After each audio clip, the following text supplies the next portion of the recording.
Hi everyone, welcome back to the channel. So today I thought I'd do a video that's more of a talking head with example showing video. I really want to talk about a problem I see a lot, which is basically people go in production with applications that are really not ready to go to production. Or what happens is they have a good base of users, they have paying users and stuff, hundreds of paying users, and they basically realize in the middle of a deployment that something broke and they don't know how to fix it, right? So today I'm going to show three things I see very recurring with my clients that is going to help you basically figure out if your project is production ready. And I'm going to share some tips on how you can find those and fix them the most efficient possible. So let's get right into it with the three elements I identified. So starting with the first issue, I'd say this one is the one I've seen the most. It's basically just people not having multiple environments, which if it's something that interests you, I do have a video I'm going to put somewhere here that's going to show you how you can create multiple environments with your Supabase database. But basically the whole premise of this is basically when you're using a tool like Lovable or just doing it yourself, you might not think that having either a development environment or a staging environment is important, but actually it makes all the difference between a production ready app that is tested and ready to be used by actual users versus an application that breaks while in production and gets you to lose some users, lose some revenue if you have any, and it's going to make basically every development choice in the future more painful because you don't know if it's actually going to pass your users' tests and your users' behavior, right? So one thing I'd really say, first thing, if you come in a half-baked project and you want to really get started on a good track, is learn how to manage environments and use either a dev or staging environments. And if you can and you can afford it, use a dev, staging, and production environment. So the dev environment is really more for quick testing, stuff like that. You can use your local Docker for that. And then once you're ready to apply some tests, you can create an automated suite of tests that are more integration and unit tests on the staging. And then once it passes those and you've interacted with the application, you know everything is fine, you can deploy to prod. And that process can be repeated as fast as possible by implementing those environments, right? Because if you're only having one environment, you're just testing, half testing and seeing if it works on the top layer, but you're not seeing what happens with all the small functionality. So first thing I'd say, really make sure you have a good environment set up. Once again, I will put the video in the description. Now for the second one, I want to follow up on this one with basically another thing that I think is really important. And this is related to RLS. So this is called row level security. It's basically a Postgres system that allows a database to be secured to who can access which data, right? So the way you can do it is your table can be public, which a public table allows anyone who has access to the database, any Postgres user, to basically query your data and read your data or even write to your data, right? There's no rules on who can delete, update, insert, so any CRUD operations like we called it. So there's no security on that front, right? So this is the part where you would go and change that to a private table, which that private table can be bonified with some RLS policies, which the RLS policies are basically policies that prevent any user to do operations without having a check being done, right? So that check can be anything. Most people who do RLS policies through Lovable and stuff like that, unfortunately, don't have very secure RLS policies because most of the time they basically just check if the value is true, which true is always true. So it's not really a real check, right? It's like saying 1 equals 1. It's always equal. What you want to have is basically a system where you check the user ID of the person querying that table, right? So let's say I am Joe and I'm querying a table to check my address for my profile, right? Well, you only want to allow Joe to query his own profile, because if he can query the profile of Marie or John or whatever, then he's gonna get some data that he's not supposed to. At the same time, you don't want to allow him to modify the profile of someone else that is not his own profile, right? So those are just security guidelines that I see are not really enforced in most of my clients' setup. The whole idea also is to protect your auth system, right? So your auth system by default has some RLS policies, but if you're going in and altering that and not adding any RLS policies, you could leak your auth information to another user, right? So you could leak like an email, stuff like that. People that could potentially maliciously take advantage of this, send some emails to your customers, fake information, impersonate basically your company, stuff like that.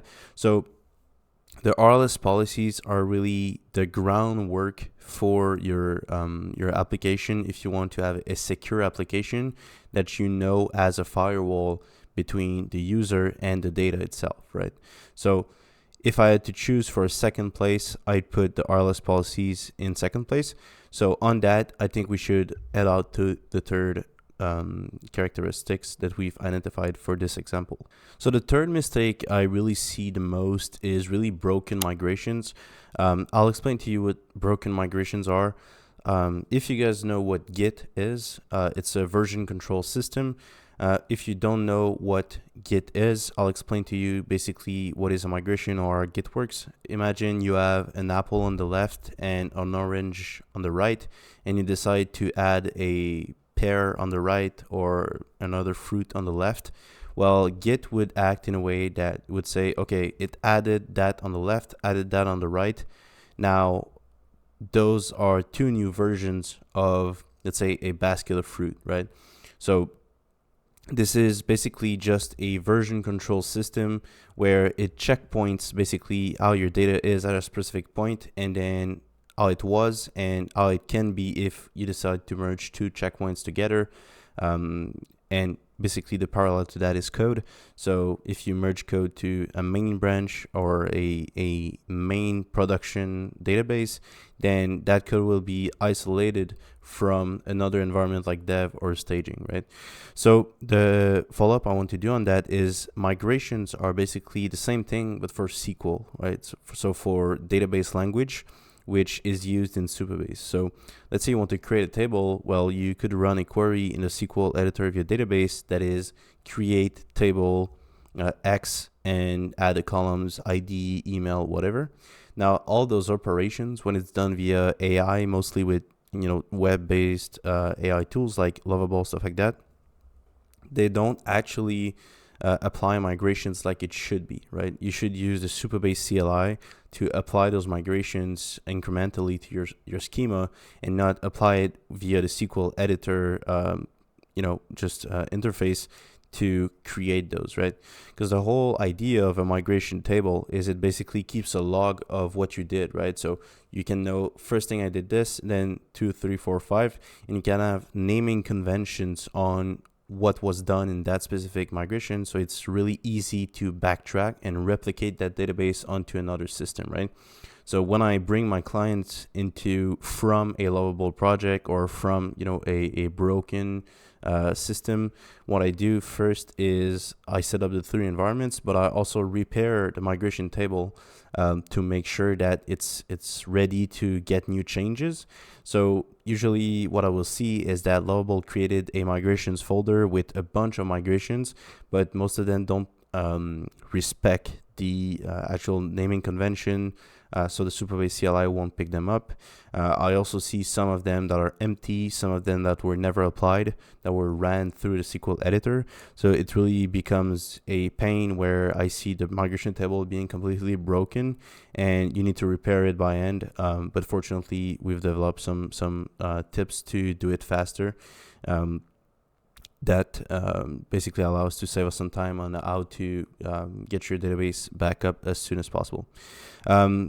So basically, you just want to make sure that all those schemas are synced across environments. If you only have one environment, and it's AI doing the job for you, you won't get any problems most of the time because they can find a way to go around it. But at the moment you start being more professional and you start with a project or continue a project or pick back up a project that is, half started and was modified by AI, and you just end up being there and you don't know what to do, the migration table is going to be most of the problem most of the time. So again, I'll add the card somewhere to look at my 3 environment setup for Supabase, which really helps you to understand how you should go about managing those migration. So just finishing up on that, just environment separation, outflow testing if you're using staging. You could also add some backups, service role keys. There's a lot of other stuff we could go about, but I don't really have time in this video to talk about them all. So what I did is I basically compiled a checklist of 10 things. So 3 of them were actually the ones I just talked to you about. And I compiled a checklist that you can receive. I can send it to you by email. If you go to my website, I'll leave the link. It's completely free. It's going to help you basically diagnose your own website yourself in very plain, normal text, not super technical. So it's going to allow you to basically do a 2-minute diagnosis on your own code base and really see if your database is ready for a production system. So if you guys have any other questions, feel free to let them drop in the comments.